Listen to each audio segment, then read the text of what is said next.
Pues bienvenidos una vez más a la entrevista. Ahora estamos aquí en las instalaciones del Headquarters Central Nacional de Posta MX, aquí en San Pedro Garza García, Nuevo León. Y hasta que se nos hizo, andábamos detrás de él desde hace un año, de mi estimado Enrique de la Madrid. Te pido mil disculpas de habernos tardado, pero Oye, luego por algo es. y andábamos detrás de ti, y tú muy cerca de aquí, porque tú traías algo que estabas trabajando mucho, que es Adopta un Mexicano. Bueno, digamos, programa lo pensé yo como concepto muy al inicio de la pandemia, y porque mi lógica en ese entonces era que lamentablemente prácticamente la mitad de mexicanos están en pobreza o estarían en pobreza y la otra mitad no. Y creo en una sociedad mucho más solidaria, mucho más empática. Tengo que reconocer que el título no fue muy afortunado. ¿Por qué no Por- fue afortunado? Porque hay quienes les pareció de alguna manera como paternalista, como un tanto ofensivo. Y pues nunca fue mi intención. Mi intención más bien es el apoyo a un mexicano, ser solidario con un mexicano, una mexicana, porque lo que sí creo es que tenemos que buscar que todos tengamos oportunidades.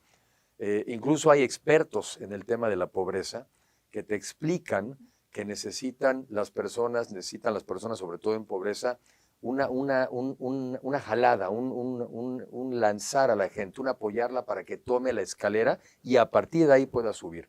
Entonces, bueno, ahí hubo a quien criticó el nombre del adopta, pero yo creo que apoyo a un mexicano, ayuda a un mexicano, sigue siendo el concepto en el cual yo estoy absolutamente de acuerdo. ¿Cómo te fue en esa experiencia? No, bueno, pues yo sé que me pueden criticar. Una, porque pudo haber sido inadecuado el título, y la otra, porque pues de algo me tienen que criticar, Ujú. ¿no? Entonces, bueno, si me critican de eso, pues Pero era también una labor muy loable que a mí me estabas haciendo, parece, a mí sí. me parece que sigo convencido de que México tiene que ser aún más generoso. Los mexicanos tenemos fama de ser solidarios, pero esa solidaridad se nos nota más cuando viene un huracán, Ujú. cuando viene un terremoto, entonces sí salimos todos a la calle. Pero después nos replegamos y nos volvemos otra vez personas muy individualistas. En unas últimas encuestas, sobre todo en la revista Nexos de hace un par de meses, de eso hablaban, de un mexicano cada vez más retraído, más individualista, incluso más desconfiado del prójimo, incluso de la familia. Ujú. Y por eso yo digo que al revés tiene que ser y tenemos que ser mexicanos más empáticos, más solidarios, porque es la única manera de salir adelante. Ese modelo se ha replicado en otros países y a ti, digo, por lo que platicabas y lo que conocíamos aquí, para los que no conocen el área metropolitana de Monterrey, pues tú andabas acá en Sierra Campana, en Independencia, buscando ese tipo de Y apoyo. porque estuve yo aquí 4 años trabajando en el TEC de Monterrey, en un centro para el futuro de las ciudades. Y de las cosas que pues también ahí vimos, efectivamente, el TEC tiene, junto con otras instituciones muy importantes, empresas en Monterrey, tiene precisamente apoyos, programas de apoyo a la gente con más necesidades. Así es la vida. Sí, el reto es que si algunos tenemos la posibilidad de apoyar al prójimo, de ayudar al prójimo, como por qué no lo haríamos. Y sobre todo en zonas como las de aquí en Monterrey, pero también en cualquier zona metropolitana, vivimos muchas veces de vecinos de los contrastes, unos que tienen todo y en Sí. exceso y otros que no tienen nada. Y el que no acabe de entender que el mundo de hoy en parte está polarizado por estas enormes diferencias, Ujú. pues es que no entiende nada. Y esta polarización genera encono, genera molestia y genera una sociedad que además se presta en su momento también a ser manipulada por actitudes populistas. Entonces, insisto en lo mío, tenemos que ser más corresponsables y más solidarios con aquellas personas que han tenido menos oportunidades. Hablando de eso, de las desigualdades, hay un estudio, coincidimos en las coincidencias que tenemos tú y yo, con Gisela Rubach, ahí con Alfredo Mazo decían, ¿por qué el hijo de un gobernador, de otro gobernador iba a ser? Pero hay un reciente estudio que les recomiendo que lo vean, que dice que los mexicanos, el 30% de los mexicanos está predestinado a seguir lo que hacía su papá. Y que de ese 30%, el 80% cae en desigualdad, y estamos hablando precisamente de esa desigualdad. ¿Cuál es tu experiencia ser hijo de un presidente? Bueno, primero en sí misma es una excepción. Si somos un país de 130 millones de personas y solamente tienes un presidente, pues solamente hay una familia presidencial en un país de 130 millones. Siempre en general es una excepción. Ahora, la experiencia de ser hijo de presidente depende del presidente. Sí, también. sin duda alguna. Y también depende del hijo. Y de la familia. Y de la familia. Tú lo viviste a los 20 años, algo Yo así. tenía 20 años cuando mi papá es candidato y luego ya presidente de la República. Yo ya llegué, digamos, en una edad, para mi juicio, muy afortunada, porque no era un niño, como para no entender nada, no era tampoco una persona ya muy madura, como para tener estas cosas complicadas de, bueno, ¿y dónde trabajo?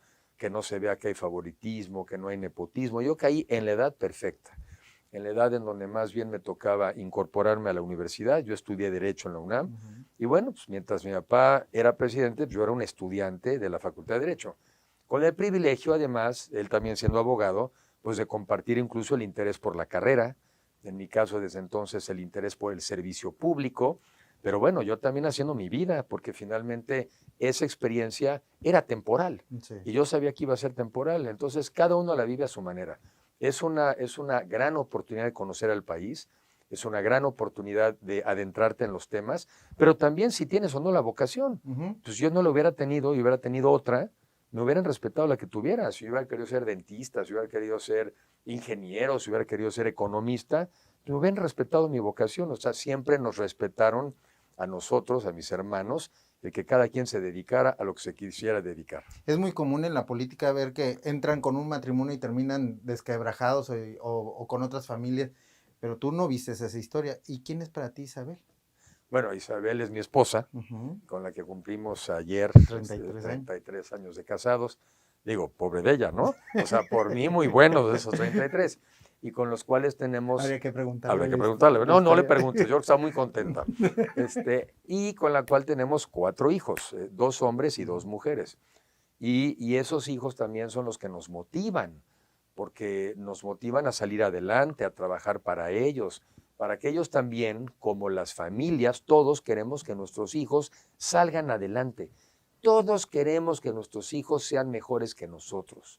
Todos queremos que nuestros hijos tengan oportunidades y lo mismo, que sean quienes quieren ser. Y ahí otra vez, yo creo en un país de oportunidades. Si alguien por alguna razón nació en condiciones de pobreza o de desigualdad, pues que tengamos un país donde puedas acceder a la educación pública, gratuita, de calidad, y puedas ahí, a partir de ahí, igualarte.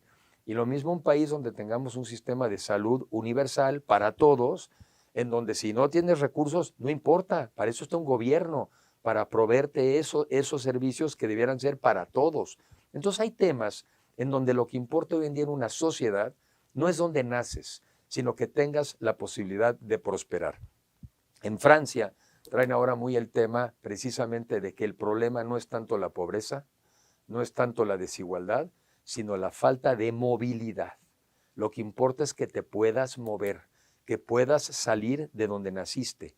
Y eso en México vamos mal. Muy mal. De acuerdo a algunos estudios, Coneval te dice que te podría llevar hasta 3 generaciones salir de la pobreza. Eso es lo que es inaceptable. Entonces, lo que importa es que tengamos condiciones para que a partir de tu esfuerzo podamos prosperar. Oye, hablabas de que ser hijo de un presidente de la República es una excepción, pero también ya es una excepción que en la política sigan casados 33 años. Y ya es una excepción en las familias mexicanas que siguen casados, porque ya la regla es las familias que están divorciadas o madres solteras, que ahora no se le da mucho apoyo a las madres solteras. Yo francamente, yo eso no lo juzgo, porque pues cada quien, ¿no? Yo, como dice mi hija, con la vida... Pero ¿cómo lo ves al país en ese sentido? A ver, bueno, también hay que reconocer, hoy en día vivimos más años, ¿sí? Entonces también las relaciones mismas, pues tienen un reto de más años. También efectivamente hoy existe un fenómeno de que muchas mujeres son madres solteras. Lo son simplemente porque igual nunca estuvieron casadas, lo pueden ser porque están divorciadas, lo pueden ser porque están viudas. Yo creo que el concepto de familia en sí mismo viene cambiando. Y yo creo que la familia tradicional, papá, mamá, hermanitos y esa visión, pues yo digo, qué bonito que unos podamos tenerlo, pero respeto la de otros. Muchos compañeros con los que yo trabajo, algunos tienen 40 años, no piensan en tener hijos. Seguramente, entre otras cosas, porque es cada vez más difícil la vida, porque es caro, algunos tienen una visión negativa sobre las perspectivas, y por eso también usamos este concepto, ¿verdad? Y no es broma, es verdad, ¿no? De los perrijos. Sí. Es verdad, o sea, yo tengo compañeros que trabajan conmigo que han venido, digamos, teniendo, no hijos, pero sí mascotas, Ujú. y son tu familia. Y son perrijos. Y son tu familia. Ujú. Y si se enferman, te angustias. Y además tienen una cosa maravillosa. Tú llegas a tu casa y siempre te sonríen. ¿Y cuántos animales tienen? Tenemos dos perros. Tenemos a Milka, Ujú. ¿qué tendrá? Unos 8 años ya, porque esa la compramos. Y luego tenemos a Panchito, que Panchito, mi hija María, se la encontró en un segundo piso allá en la Ciudad de México, y venía ella de hacer ejercicio, estaba parada en la calle, se paró, se lo quiso entregar a una señora, no, yo ya tengo perros, pues se lo trajo. Y además nos vino a traer alegría también a la casa, porque Milka estaba ya muy sola, y bueno, pues adoptamos a Panchito. Panchito. Entonces, bueno, pues sí, nosotros además de hijos tenemos perrijos. También. Oye, dijiste ahorita una frase muy poderosa, no es de donde uno nace. Y hace poco acabas de hablar de los güeros.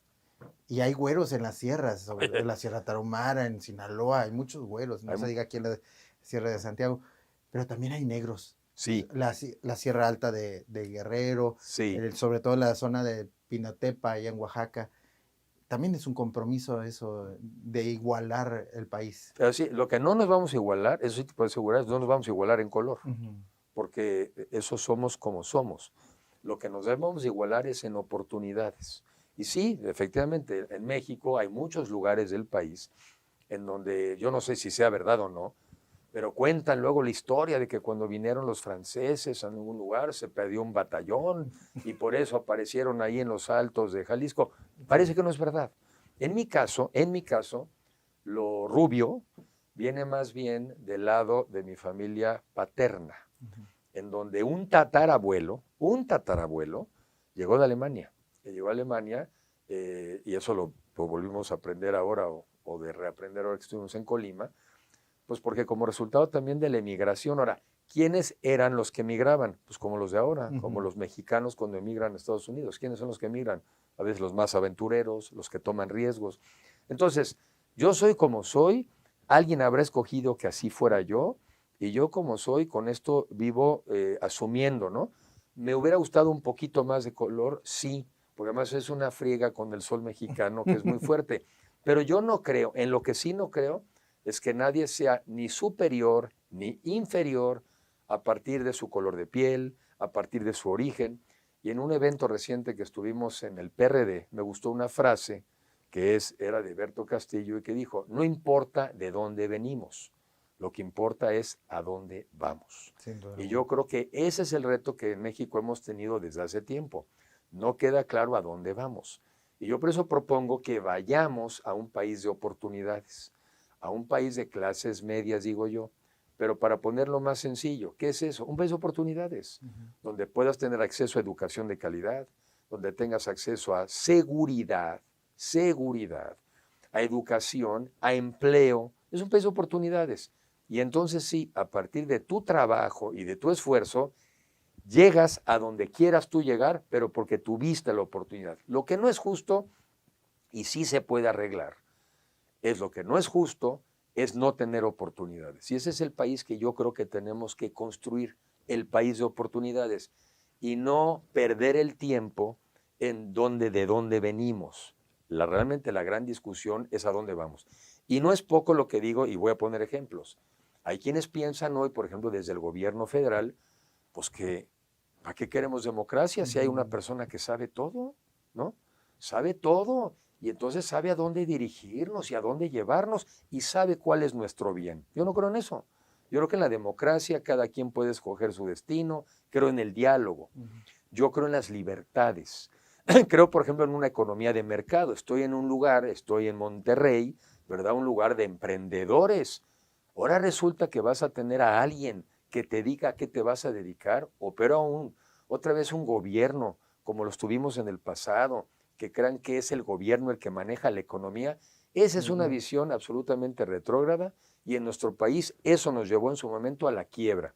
Entonces, sí importa a dónde vamos y yo creo que tenemos que construir un país sobre todo de oportunidades y más justo para todos. Se nos acaba el tiempo y pudiéramos seguir hablando contigo de economía, de turismo. Ahora y se puede hasta de béisbol, porque sin venimos duda de ver a alguna de los sultanes.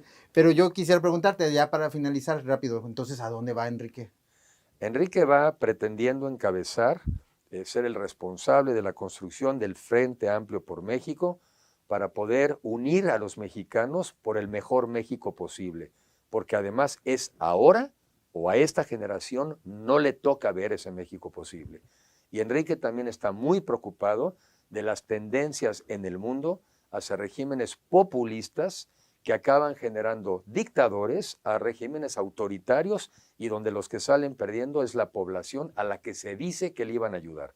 Entonces Enrique se les atraviesa a los populistas y quiere sobre todo un país en democracia, con libertades y con la posibilidad de prosperar. Viendo el panorama general, ya sin moros ni cristianos, ¿cuál es la diferencia de Enrique frente a los demás? Bueno, lo que yo creo que es una de mis fortalezas es mi experiencia. O sea, yo no digo que voy a ser un buen funcionario, un buen servidor, porque hay que recordar que estaríamos en un futuro, cuando lo pueda decir, lo que ahorita no puedo decir, pero que estamos pensando, yo trataría... Y que todos entendemos. Y que todos entendemos. Tengo experiencia de alto nivel, al más alto nivel, de poder trabajar con los servidores públicos, que son los que trabajan en una administración. Y cuando fui secretario de Turismo, fuimos el 6º país más visitado del mundo. O sea, hay que dar resultados. Pero también conozco al sector privado, sé lo que los mueve, sé también lo que los motiva y qué condiciones necesitan para invertir. Pero como también los conozco, sé que les debe uno de exigir inversión, empleo y muchos mejores salarios. Conozco quién puede pagar más y a quién no le da. A una pequeño comercio muy sencillo, un negocio familiar, pues quizá no es la opción. Pero tenemos muchas empresas en México que tienen un margen suficientemente amplio para pagarle mucho mejor a sus empleados. Y conozco también, estuve aquí en Monterrey, conozco a la academia, cómo apoyar a la academia, a las universidades, a la educación, pero sobre todo para que se focalicen a resolver nuestros problemas. Yo creo en la libertad académica, pero es mucho mejor si tenemos universidades enfocadas en nuestros problemas. Entonces, ¿qué caracteriza a Enrique? Que Enrique sí tiene experiencia real al nivel que se necesita para poder resolver los problemas del país y aprovechar oportunidades hacia adelante. La última en esta ocasión, y toca madera tú también, Isabel, porque aquí nos acompaña la esposa. Si hoy fuera el último momento de tu vida, ¿cómo te gustaría que fuera recordado Enrique de la Madrid? Me gustaría recordar que por el paso de Enrique sí mejoró la condición de vida de muchas gentes y que se quedaran con ese buen recuerdo de que pasó alguien que transformó la vida de muchos otros. Vamos a seguirte los pasos, sobre todo aquí en Posta. Y antes de terminar, de parte del grupo que comanda Arlen Vargas, te entregamos nuestra taza. Todos los días se construye el éxito. Todos los días se construye el éxito. Y el fracaso también. Qué bueno que usted en chiquito. Mira, sí, mejor. Pero hay que recordarlo todos los días. Es que todos los días tiene razón. Y ¿sabes qué? Yo desde el COVID, ahora más que nunca, un día a la vez. Un día a la vez, que es lo único que tenemos. Hay que maximizar el día que tenemos. Que así sea. Muchas gracias, Enrique. Gracias por la invitación. Muchas gracias y sigan por Posta MX.